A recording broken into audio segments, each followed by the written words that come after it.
Morning. तो I hope आपकी तैयारी बहुत अच्छे से चल रही होगी। तो आज हम तीसरा क्वेश्चन मनुष्य में पाचन क्रिया के बारे में चर्चा करने जा रहे हैं। ये क्लास 10th के लिए VVI क्वेश्चन है, 5 नंबर गारंटी का। ठीक है, तो इससे पहले हम 2 वीडियो बना चुके हैं VVI क्वेश्चन पे। अगर वो दोनों वीडियो नहीं देखे हैं तो पीछे जाकर देख लीजिए, या डिस्क्रिप्शन में उसका लिंक है, वहाँ जाइए और उस वीडियो को भी देख लीजिए। आपको 5 नंबर 10वीं के बोर्ड 2021 में कोई नहीं रोकने वाले। तो चलिए अब हम स्टार्ट करते हैं। ठीक है, तो रेडी। तो चलिए, पाचन क्रिया जो हम लोग खाना खाते हैं वो पचता कैसे, नहीं इसी के बारे में चर्चा करना। तो पाचन क्रिया नीचे भी दिया हुआ है, उसके बारे में शॉर्ट। ठीक है, तो इसे अच्छे से उतार लीजिएगा लास्ट में वीडियो के। अब हम स्टार्ट करते हैं। पाचन क्रिया, जो हम खाना खाते हैं वो पचना स्टार्ट हो जाता है मुख गुहा से। ठीक है, मुंह से हमारा भोजन का पाचन मुख से ही शुरुआत हो जाता है। नहीं, जैसे मुख में जाता है, मुंह में जाता है। पाचन के मतलब क्या होता है? भोजन का टूटना, छोटे छोटे कणों में, छोटे छोटे भागों में टूटना। नहीं, पाचन मतलब टूटना, टूट कर छोटा होना। बड़ा बड़ा जटिल पदार्थों को टूट कर छोटे पदार्थों में बदलना पाचन क्रिया कहलाता। तो हम लोग जो भोजन करते हैं, खाना खाते हैं, रोटी खाते हैं, उसको तोड़ के छोटा छोटा करते हैं और वो शरीर में फिर उसका उपयोग होता है। ठीक है, तो पाचन क्रिया में सबसे पहले कुछ होता है कि सबसे पहला पाचन क्रिया का सबसे पहला भाग, ठीक है, मुख गुहा होता है। नहीं, मतलब मुख गुहा से ही पाचन स्टार्ट हो जाता है और छोटी आंत में जाकर इसका अंत हो जाता है। तो क्वेश्चन पूछता है कि पाचन क्रिया कहाँ से स्टार्ट होता है, तो मुख गुहा से ही स्टार्ट हो जाता है। मुख गुहा में क्या होता है? तो मुख गुहा में जैसे ही भोजन जाता है उसको दांत से कुछ के छोटा करते हैं, पहले चिबा के। नहीं, और दांत से चिबाते हैं तो मुख गुहा में लार होता है, लार ग्रंथि पाया जाता है। नहीं, मुख गुहा में लार ग्रंथि पाया जाता है। और लार ग्रंथि 3 तरह के पाया जाता है। ठीक है, पहला लार ग्रंथि जो होता है पैराक्टिड ग्रंथि, सबमैंडिबुलर ग्रंथि, और तीसरा है सबलिंगुअल ग्रंथि। यहाँ पर भी लिखा हुआ। ये तीनों ग्रंथि से 2 तरह का एंजाइम निकलता है। ठीक है, पहला टाइलिन, दूसरा लाइसोजाइम। ठीक है, टाइलिन एंजाइम जो निकलता है वो स्टार्च का पाचन करता है। स्टार्च मतलब जो हम लोग रोटी खाते हैं उसमें जो भूसा होता है, नहीं, स्टार्च उसी को बोला जाता है। तो वो सबको पचाता कौन है? वो सबको टाइलिन बचाता है। ठीक है, बाकी जब हम लोग खाना खाते हैं तो खाना खाते समय बहुत सारे कीटाणु जीवाणु मुंह में चला जाता है भोजन के साथ, या गर्दा धूरी के साथ, या कभी कभी कच्चे होता है कि हम लोग हाथ नहीं धोते हैं अच्छा तरह से और खाना पे बैठ जाते हैं। नहीं, तो उसके साथ बहुत सारे जीवाणु मुंह में चला जाता है। नहीं, तो जब जीवाणु बहुत सारा मुंह में चला जाता है उसको मारता कौन है? तो ये लाइसोजाइम। नहीं, यह एक तरह से सैनिटाइजर का काम करता है। जिस तरीका से हम लोग को सैनिटाइज करना पड़ रहा था उसी तरीका से मुंह का सैनिटाइजर का काम करता है लाइसोजाइम। मेरे मुंह में, हम लोग के मुंह में जैसे जीवाणु प्रवेश करता है उसको ये लाइसोजाइम मार के खत्म कर देता है। अब भोजन के साथ ये टाइलिन मिला, उसको तोड़ दिया स्टार्च को। ठीक है, तो मुख गुहा में हमारा काम इतना हो गया। अब मुख गुहा से भोजन जाता है अमाशय में। मुख गुहा से भोजन कहाँ जाता है? अमाशय में। जब अमाशय में जाता है तो अमाशय की दीवार पे, ठीक है, एपिथेलियम कोशिका होता है, कहीं कहीं धसा होता है। ठीक है, वहाँ पे जठर ग्रंथि पाया जाता है, जठर ग्रंथि पाया जाता है। ठीक है, ये जठर ग्रंथि जो होता है ये 3 तरह के कोशिका पाया जाता है। जठर ग्रंथियों में 3 तरह के कोशिका पाया जाता है। पहला अम्लजन कोशिका, दूसरा म्यूकस कोशिका और तीसरा जाइमोजिन कोशिका। ठीक है, अम्लजन कोशिका से HCl अम्ल निकलता है। ठीक है, ये HCl अम्ल क्यों निकलता है, क्या करता है? अम्ल जो होता है वो क्या होता है? जलनशील होता है। नहीं, जला देता है शरीर को। जैसे H2SO4 बैटरी का अम्ल होता है, वो अगर तेजाब होता है, नहीं, शरीर पे पड़ जाता है तो जल जाता है। उसी तरीका से HCl अम्ल भी हमारे पेट से निकलता है, अमाशय से निकलता है। अमाशय में जठर ग्रंथि में अम्लजन कोशिका है, वहाँ से निकलता है। लेकिन फिर भी हमारे अमाशय को जला नहीं पाता। सोच लो, कितना अमाशय हमारा नरम होने के बाद भी जला नहीं पाता। ऐसा क्यों? क्योंकि HCl अम्ल जो होता है यहाँ पे निकलता है जठर ग्रंथि से।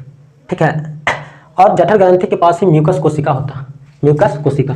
ये म्यूकस कोशिका से म्यूकस रस निकलता है। ठीक है, ये म्यूकस रस जो होता है वो क्षारीय होता है, भास्मिक होता है। तो जब HCl अम्ल निकलता है अमाशय से, उससे पहले म्यूकस रस निकल जाता है अमाशय के दीवार पे, और म्यूकस रस निकल के उसकी दीवार पे बैठ जाता है। जब म्यूकस रस निकल के दीवार पे बैठ जाता है उसके बाद निकलता है HCl अम्ल। तो अब HCl अम्ल का प्रभाव हमारे अमाशय पे नहीं पड़ता, क्योंकि म्यूकस रस क्षारीय होता है जो अम्ल से अभिक्रिया करके उदासीन हो जाता है। अम्ल क्षार मिलता है, उदासीन हो जाता, तो हमको जलन महसूस नहीं होता। ठीक है, अगर ये म्यूकस रस नहीं निकलता और सिर्फ HCl अम्ल निकलता तो हो सकता है हमारे अमाशय को जला देता। ठीक है, इसलिए जख्म हो जाता है कभी कभी पेट में, जिसको अल्सर बोलते हैं। लेकिन ये HCl जब इतना खतरनाक है तो हमारे अमाशय में क्यों निकलता? क्यों, इसका काम क्या है? तो ये HCl जो होता है वो ये करता है कि ये खतरनाक है, जलाने का काम करता है। तो आप बताओ कि जो हम भोजन खा रहे हैं उसमें अगर जीवाणु आ गया है, ठीक है, तो जीवाणु को तो लाइसोजाइम मार देता है, ठीक है, नॉर्मल रहा तो उसको लाइसोजाइम मार देता।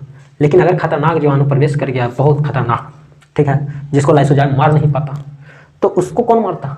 तो वो खाना के साथ हमारे पेट में तो पहुंच जाता, हमारे पेट में पहुंच जाता, लेकिन पेट में बैठा हुआ HCl नहीं, वो सीधे जला देता। तो जो भी जीवाणु बहुत बढ़िया जीवाणु होता, स्ट्रॉन्ग जीवाणु होता, खतरनाक जीवाणु होता, उसको HCl जला के खत्म कर देता। और जो यहाँ पे भोजन आता है, खाना आता है, उसको पूरा हौड़ देता, जला देता, क्योंकि भोजन को पचाना है। तो पेट में 3 से 4 घंटा भोजन रहता है और उसको HCl धर के एकदम खौला देता, अंदर टुकड़ा टुकड़ा कर देता है भोजन को, नहीं एकदम हौड़ देता, जला के खत्म, मतलब पूरा पचा देने का काम करता है, तोड़ने का काम करता है। नहीं, इसलिए हमें खाना खाते समय पानी नहीं पीना चाहिए, क्योंकि जब हम लोग पानी पीते हैं, ठीक है, खाना खा लिए, खाना खाएं तो HCl अम्ल निकला, और जब HCl अम्ल निकला तो खाना का हो रहा है, उसको जला रहा है, उसको पचाने के लिए जला रहा है, तोड़ने के लिए। लेकिन उसी समय अगर हम पानी पी लेंगे लोटे लोटे घटाघट, तो क्या होगा, आग थोड़ा शांत हो जाएगा, नहीं तो पचने में दिक्कत होगा, पानी पानी हो जाएगा, पंचोछर हो जाएगा, HCl पूरा मिल नहीं पाएगा, पूरा होड़ नहीं पाएगा, तो सही से नहीं पच पाएगा, ठीक है। कभी कभी क्या होता है कि कुछ ज़्यादा तेल वाला चीज़, मसाला वाला चीज़ खा लेते हैं, ठीक है, तो HCl कभी कभी ज़्यादा निकलने लगता। होता यह है कि कभी कभी पूरा खा लेते हैं, नहीं ठूस ठूस के, जब ऑफर आता है घर में शादी ब्याह में तो खूब खाते हैं, एकदम यहाँ तक तो कहते हैं एकदम पार आ जाता, नहीं ठूस ठूस के जब भर देते हैं तो HCl भी ठूस ठूस के निकलने लगता बहुत ज़्यादा। जब बहुत ज़्यादा HCl निकलने लगता है तो वही बोलते हैं कि हमारे पेट में एसिडिटी हो गया, नहीं, क्योंकि एसिड निकलने लगा बहुत ज़्यादा, और जब एसिड निकलता है बहुत ज़्यादा तो खौला देता, नहीं तो उल्टी आता अचानक, जब उल्टी आता है तो देखा एकदम लहर देता है बहुत ज़बरदस्त, तो वही HCl अम्ल होता। इसको ठीक करने के लिए मिल्क ऑफ मैग्नीशिया नहीं दिया जाता, जो कि क्षारीय होता, सोडियम बाइकार्बोनेट NaHCO3 का गोली दिया जाता, क्योंकि ये क्षारीय होता है, यहाँ पे अम्लीय है, तो दोनों उदासीन हो जाता, तो हमारा अम्लीयता पेट का दूर हो जाता है, गैस बनाता, जो खत्म हो जाता, नहीं।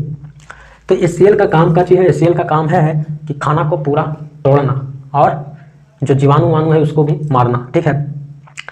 अब क्या होता, इसका एक और काम है कि जाइमोजिन कोशिका से निष्क्रिय पेप्सिनोजेन निकलता है, निष्क्रिय पेप्सिनोजेन, मतलब जाइमोजिन कोशिका जो हमारे आमाशय में है उससे पेप्सिनोजेन निकलता है, जो निष्क्रिय होता है, ठीक है, वो कोई काम नहीं करता। लेकिन HCl उसको कहता है कि पेप्सिनोजेन तुम जल्दी से सक्रिय हो जाओ, नहीं तो HCl के डर से, क्योंकि HCl बहुत खतरनाक है, पेप्सिनोजेन जैसे देखता है HCl को निष्क्रिय हो जाता, और HCl बोलता है कि तुम निष्क्रिय हो जाओ, निष्क्रिय पेप्सिनोजेन जल्दी से सक्रिय हो जाओ, ठीक है। तो HCl इसको सक्रिय कर देता है, पेप्सिनोजेन को जो निष्क्रिय होता है उसको सक्रिय कर देता।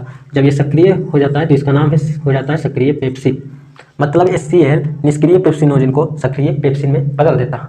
अब ये सक्रिय पेप्सिन है, अब वो सक्रिय हो गया, काम करना शुरू कर दिया, नहीं पहले से तो आराम से बैठा हुआ था, लेकिन जैसे HCl उसके सामने आया वो काम करना शुरू कर दिया।